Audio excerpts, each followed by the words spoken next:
Queen of the Hurricanes, also known as Elsie MacGill. The presentation layout. First is challenges, second is achievements, third is impact. Challenges. Physical and mental challenges. She contracts polio for the first time and was told she would never walk again, but she can still walk with 2 canes. She is struck with acute infantile myelitis. She again is able to walk once again with the help of 2 canes. In 1947, her mother dies. In 1980, she dies unexpectedly while visiting her sister. Challenges. There were societal biases. Professors and students adapted their behavior to display the proper behavior of a woman. Being married and being a scientist was exclusive. When people found out that Elsie and Bill were married, they were both discharged from their positions. The dismissal wasn't seen as being fired, it was seen as a career change. Also, women of her time were only allowed to work. Achievements.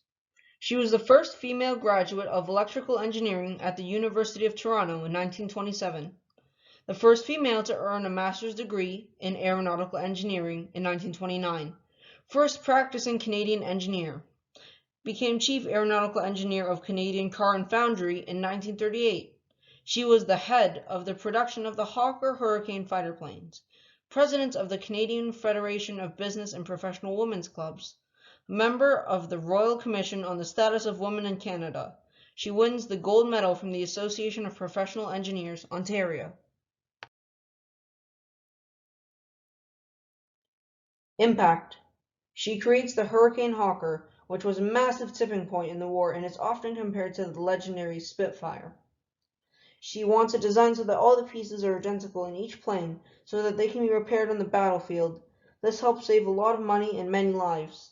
Elsie MacGill makes the Maple Leaf 2 training plane, which is considered to be the first woman-designed plane. This plane is the beginning of a huge line of planes. She begins to speak out against the discrimination she faced as a woman in a field that was dominated by men and created a movement. The reason why Elsie MacGill should be remembered because she was a woman ahead of her time.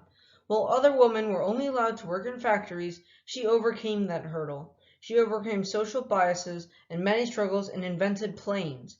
That was a massive deal for a woman of her time.